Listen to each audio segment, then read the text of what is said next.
Hi there, it's August 6th, and I'm going to talk a little bit today about the greatest teacher on my conscious spiritual journey in the past little over 2 years, and a new teacher that I was only introduced to 2 weeks ago. And this guy is and the consciousness that he channels is quickly now at present equal to a third set of teachers, Shri and Kira, that are just very, very influential in my life right now and very much helping guide me in what I'm doing in my day-to-day as I continue to live out my dream, my reality, and share this message. So I'm watching basically, for those out there, this is going to be a little bit about Abraham Hicks and Bashar. Abraham Hicks was introduced to me in the first week of May of 2011.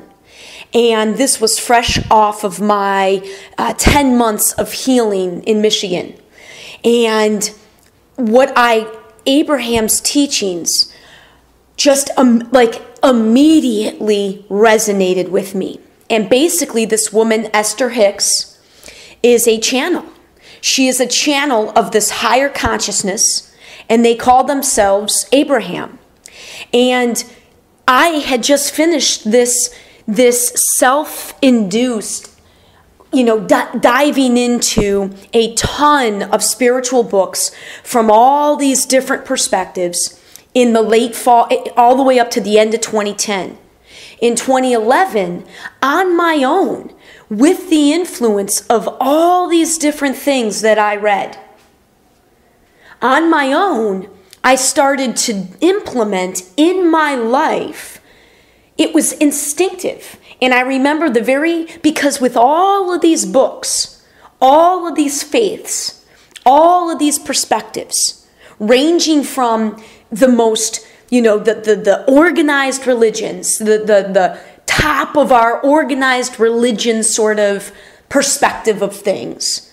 If you think of the big three, Judaism, Christianity, and Islam, all the way to what people would label the New Age, hippy-dippy, airy-fairy things.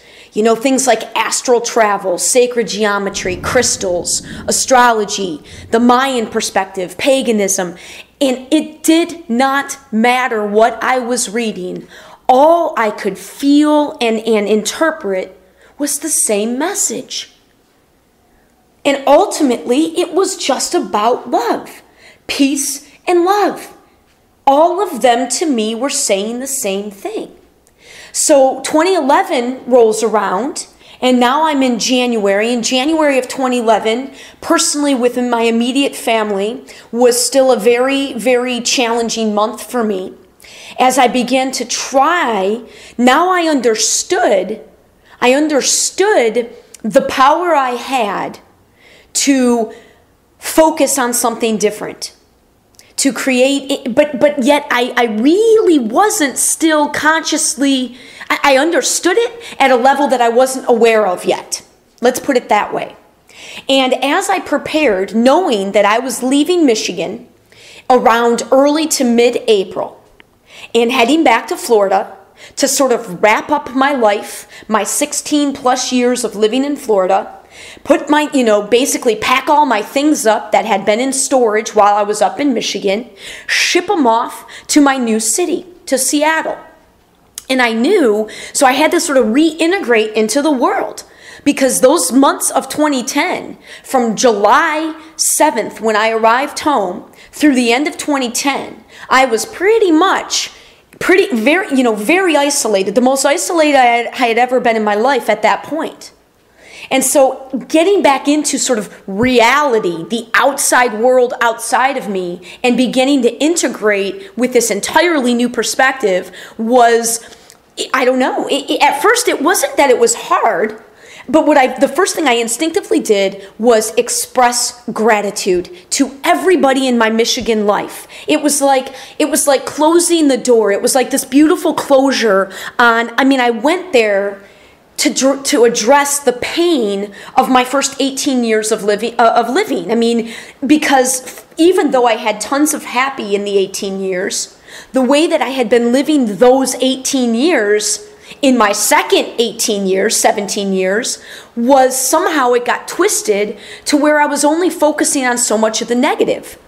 So in early 2011, I switched that, and it was instinctive. And I just began to bring this beautiful closure and reach out to everybody that had affected me positively in my youth.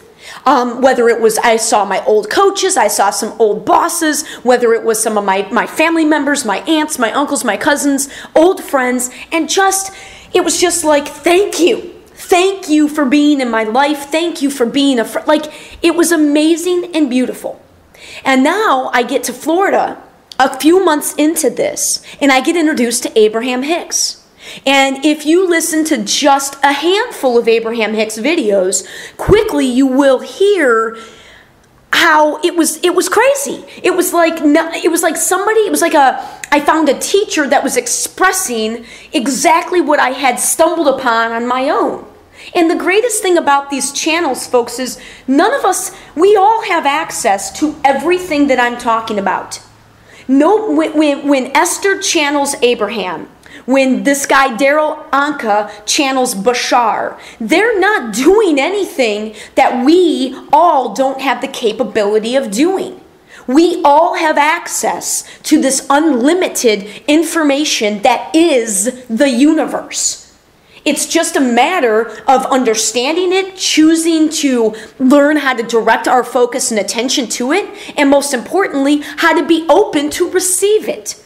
And I say by some miracle, because as this physical being, the limited physical being that we've sort of created this world to be, when in actuality, that's what I'm coming into now, is taking the limitations of this world and implementing the limitness that we have the opportunity to live with, as opposed to the limitations. And it was like, I feel like it's such a miracle from a limited physical perspective of what was going on in this changed way, this changed knowing.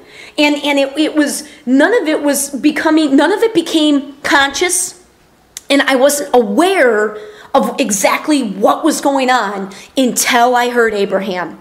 And I want to say, from the very first YouTube video, for me, and where I was at on my journey, and how my mind already processes things, and how connected I know myself. Now I know that in this life, I have been a highly connected being in terms of what I've been allowing to come through me. My entire physical life has been a great deal. But because our physical world had, I came of age and am living my life in a time where there's never been more fear. Yes, it's an illusion of fear, but we got a lot of us buying into that illusion because I wasn't aware yet. I hadn't awoken. I hadn't remembered what was all going on and why I chose to be this person at this time in the planet Earth.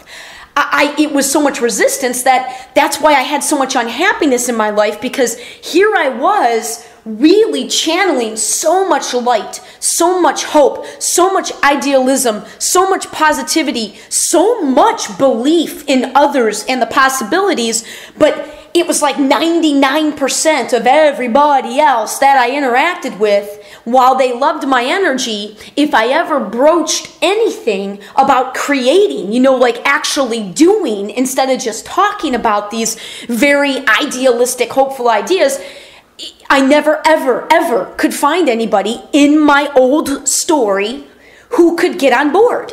And it's not a personal judgment of any of that. It's a reflection of, again, as Bashar really talks about, even more so than Abraham and Bashar, again, they're all translating the same truth. It all comes down to what you believe. What are the messages at your absolute core that you're holding on to? And what I learned was there is a shit ton that is unconscious. And you don't begin to be, that doesn't get triggered until you start consciously living your life. When you understand you've got the power to create the reality that you want, and you understand the road to get to that, that is when, and that's the transition. That's the rocky transition that I've been living now for, I'd say 3 years, but really it's only been because that first year was healing. That first year was conscious in the fact that I knew at some level that I was the only one that could heal myself. I had to do that. But it wasn't until I learned and was introduced to Abraham that what I had instinctively begun to do in my life as a result of slowing down and taking time to address my own personal connection so that I could be all that I'm meant to be in this life. The channel wasn't open. It wasn't open until I did that, but I still wasn't consciously aware, and I didn't have the labels, which is a little ironic because I don't like labels and generalizing, but it's necessary as you break away from the old paradigm into this new paradigm, what I like to call the old game and the new game. So my transition really began quite literally when I was introduced to Abraham in May of 2011. And then I listened to Abraham videos. I mean, they were nobody else out in my real world, with the exception of the friend that introduced me to Abraham. She was the only one that I could really converse with that understood what was going on in our world. Because now I'm switching stories. That right there marked my transition. I would say May of 2011, that was the beginning of my transition. And this was the only friend that, now I had stumbled upon a couple up in Michigan. One in particular who's going to be, I predict, a very, very close I just think we're going to co-create a great deal going forward, because when I reconnected with this old middle school friend, we weren't speaking the exact same language, but boy, were we connecting on a lot of things energetically. But this friend in Florida was the first one. And as soon as I watched a handful of Abraham videos, we were now speaking the exact same language. And her influence was tremendous, but I was only around it for a few weeks before I went, on and off for a few weeks before I moved to Seattle. So then I get to Seattle, and now, I'm not going to go into all the details, but I was 100% conscious and aware and taking in everything I had read, everything about my life up until that point. I was now engaging in the world with more of me than ever before. And I had the best year of my life. So now, fast forward to when I leave Seattle. I had to leave Microsoft for 3 months. And I had the opportunity. They were holding my job. I had the opportunity to go back, but I had to leave for 3 months. Now, here's the deal. I've always known I was working my way ultimately to my own business. I've tried a couple of times. But both businesses I've been involved with, one, I was just a kid. And I mean, I was just a kid. So that wasn't, at the timing of it and having to go away to college, I mean, there was no way that was a match for me at the time. My beliefs, and I had a full scholarship. I mean, there was no way I was going to stay home and run a business and not go to college with as strong as my beliefs were then about college and the fact that I was, had this amazing opportunity to go and play basketball. And then that took on a whole life of its own once I got down here to Florida. And the second time I started a business was with my brother 5 years ago, and he ended up leaving it very quickly into it, but I ran that for 2 years. But it wasn't my business. It was my brother's idea. It was my brother's business, and I invested in him more so than the business idea. I didn't talk to him about the business model. We didn't have discussions about what happened if our visions, were not properly aligned, and if the business and operating it, if it became to the point where one or more, like that's why it's separated. That's why he had to leave it. And we didn't have any of those conversations. So I learned a great deal. But because, again, of my beliefs at that time, because of the money that I had invested, because of the work that we had done, I could not leave it at the same time he left it. I couldn't just start something and put that much effort into it and then just walk away from it. I also was still struggling with ideas of fear. Failure, like beliefs of failure. So I was still very, very much tied to these labels of failure and mistakes. And I would have, at that point, myself, the person I was, would have labeled leaving a failure. And so I wasn't prepared to do that. So I stuck with the operation of that small business here in Sarasota for 2 years, and it was fabulous. It was fabulous. I cannot tell you the lessons of that experience have absolutely played into this very different business company that I am starting or have started for myself today, present day. So when I come back now, have this opportunity, that same friend that introduced me to Abraham, because although I tried to talk about Abraham's teachings without really talking about where I was getting them from. I was in the cream of the crop corporate world. The irony that this job with Microsoft landed in my lap, this job that represented what I used to want. That is what I thought I wanted. Not necessarily my role as an administrator, right? But just being present in a company like that, in an organization like that, would have been sort of the dream of dreams when I was first getting out of college. Now, that was not my dream of dream, even in my other beliefs that came into me in the mid-2000s that I adopted for myself, actually interestingly made it so that in 2008, if a job with Microsoft would have fallen in my lap, I would have flatly said no. Because by that time, my beliefs had become so myopic, so narrow-minded, that I literally saw the entire world as red or blue, Democrat or Republican. Sorry, the way that I said it, red and blue, should have said Republican or Democrat. That was all I saw. It was immature, it was judgmental, and it was limiting, and it was ugly. Because I wasn't focusing on anything positive. On the red side, I was focusing on everything that they believed that I didn't, and judging everybody and every system and every company, everything based on that. And on the blue side, I was just pissed off at all that I perceived to be injustices and unfairness. And again, I'm not going to go into those, what might be valid on either side of those. But in this new place, I recognize there is no good, bad, better. It just is. Everybody is out here doing the best they can with who they are, what they know, what they're aware of. Everybody with their understanding, their knowledge, and their level of awareness. That everybody's doing the best they can. And it's not for me to judge, because when you judge, it's just about a bunch of negative energy. And I know now, on some conscious level, I've always known it's all about the energy. That's why it's not an accident that me in this life, Alyson, if you ask anybody who's ever met me, the thing that first comes across is my passion and energy.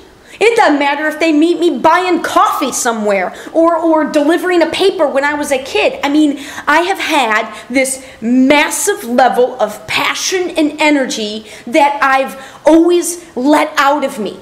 It did not matter. I just had a passion for life. That is not an accident. And now I know that more than ever, given the work that I am being called to do, that I want to do, that I came here to do in this life. Now that passion and my instinctive knowing my whole life that it's all about the energy makes sense. So now I have the opportunity, I have to leave Microsoft, and this particular friend provides the opportunity and suggests that I come stay with her in that 3 months, and we just see what happens. We just see what happens. Because again, we both understand the power of this world, but both of us are trying to create a new story for ourselves, but the thing that always comes down to is money. You got to have a job, you got to pay the bills, you got to live somewhere. So how do you get from working a job that pays the money that you need to live, that, in this job that you might like a little bit, but you might not like, or you might like it a lot, but there's still a lot of things you want for your life that this job is preventing, if only in the sense that you got to be there 40 plus hours a week, and how limiting that is. Because that, for me personally, was huge. I hated being told that I had to be somewhere. I hated it, especially in jobs where it didn't matter. I just hated it. It made me feel so constricted. And think about it. Think about if we just loosened that. And I know we supposedly do have more flex time, but I think anybody will tell you that it doesn't really exist. I mean, there's sort of the unwritten expectation in most places that claim to offer that you're still flipping there. And if you're in a place like Microsoft where there's so many meetings all the time, even if you can dial in, which a lot of people do, it's just, there's still very much an expectation that people are at work from this, the general 8 to 5 type time. And what does that do? That puts everybody on the roads on the same time. That puts everybody running errands at the same time. That puts everybody taking vacations at the same time. Can you imagine if we just opened our minds to truly being able to look at our work lives, company by company, organization by organization, team by team, just opening your minds to be able to look at it at a different perspective, to see if you can give a little bit more real freedom and flexibility just in a schedule. Let people come in on weekends, spread it out, and watch the ripple effect on all of a sudden now there isn't ridiculous traffic, rush hour. The rush hour traffic that term begins to disappear. Now, again, I'm sorry, I'm going off on a tangent. That's just one of many examples. Let me come back because I want to keep this under 30 minutes. Bashar. So basically I leap, and that has been this year. And what I just realized in watching Bashar, because I just learned of this guy 2 weeks ago, and I'm in the middle of watching him right now, this hour and 20 minutes. The first time, actually, I've ever seen any interview with Daryl, the guy that channels Bashar. But what watching Bashar the past 2 weeks has shown me for myself is I have a very high ability right now to understand exactly what not only understand what Abraham and Bashar are communicating to us from the higher consciousness, from the universe, from God. That is how I perceive it. That is how I believe. I believe what the truth is. I am living it. I am living it. My life has been this example, and it has been very conscious because I had a year of listening to Abraham. I had a year of implementing Abraham's teachings and consciously doing so at an amazing company like Microsoft and saw it in action. Then I came here for 3 months with the intention, I got to tell you, the only thing that I thought was going to happen, I truly thought I was going to go back to Microsoft for 1 more year. Why? Because I didn't have the money yet to start something. I didn't even know yet. I didn't have a container for my idea. All I know is that since I was 6 years old, I have known that I was meant in this life to be a very big voice, a very big teacher in some way. That I just have known it. And now, and when I started living it and having somebody else for that period of time, for the 2 months that we were together, this friend in St. Pete, that sort of energy. So now we had 2 people with this very different way of interacting with the world. Our energies, again, the synchronicities that happened in my life, the level of proof, it went up a notch from the year at Microsoft, which I didn't even think it could do, and there was no way I could not continue to follow that passion, this knowing. I couldn't, like, there was no way. I had to stay here in Florida where the momentum was quickly building, even though I had no clue. I had no clue what the specifics were. All I knew is that I had a very, very big vision. I knew I was meant to teach this. I knew that I was living it. And all I knew was to wake up every day and try to lessen the fear and the worry and follow everything that follow the positive. And here I am a year later, almost to the date. I'm 3 days away from the day that I arrived last year. August 9th is when I arrived. And I can tell you without any doubt, it's plain miraculous where I'm at. Given that a year ago I couldn't in a million life years have predicted any part of where I am. None of it. Because a year ago, I truly believed this friend was going to be a business partner. I guess I could have predicted a couple of parts.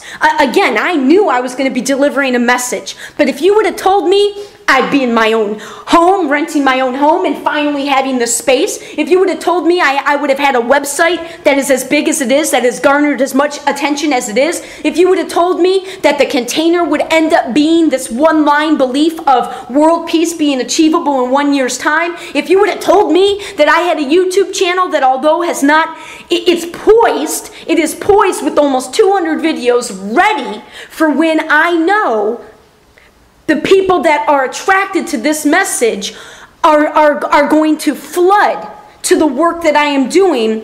The only reason it hasn't happened yet is because I was stuck in my old game, my old network as I transitioned, because so many of those people in my life, all of them I love to death, but they're not able to hear what I'm saying, and yet I was still trying.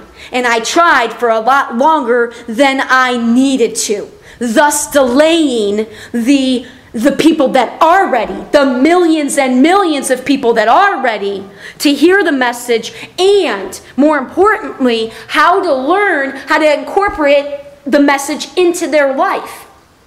Because that is what I've been doing simultaneously. I've been listening to Abraham and Bashar, and I am right there. I am right there. In fact, to an extent, I feel like I believe we're all channels. I mean, I just said that. We're all channels. Bashar says that. Abraham says it. We're all channels to different degrees or in different areas depending on what you choose to channel.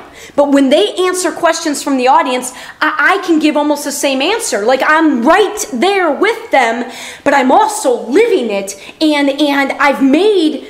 I don't call them mistakes. It's been an unbelievable journey as I live this, because it's now, how can I not be credible to anybody that's interested in transitioning? Now again, I've said before, I leaped. You never have to leap. I would not advise anybody to leave their paying job. You know, like, this is some of the lessons that I will share about my journey. However, I would not have done this any other way. Because of how visionary I am, because of to the extent that I'm able to understand this, synthesize a ton of information from all these different perspectives, and then deliver it and share it with others while living it and being able to help and guide others, I could not do this, what I've done this past year, if I was working a 40-hour-a-week job. I could not have done this. So I do not have a single regret over how I've gotten here and the decisions I made with the options that I had in getting here. And now that I finally have decided and am aware that I was banging my head by trying to communicate to people, so many powerful, smart, intelligent people, but they're powerful and smart in this old paradigm. And if you're that grounded and rooted in the old paradigm, you're going to have a really hard time here in the new paradigm. My story can help, but only if I allow my full story to come through. And that is what's happening now. And I know I started making it sound like I was going to talk all about Bashar and Abraham, but as what always happens with these podcasts, I go off on tangents and I allow them. I will be talking much, much more about Bashar, about Abraham, about their teachings, because I'm living it. And I do want to do nothing but share it and help others transition, if they desire, into a world of peace. And it can only begin with your own self, your own individual peace. All right, thanks. Talk to you later.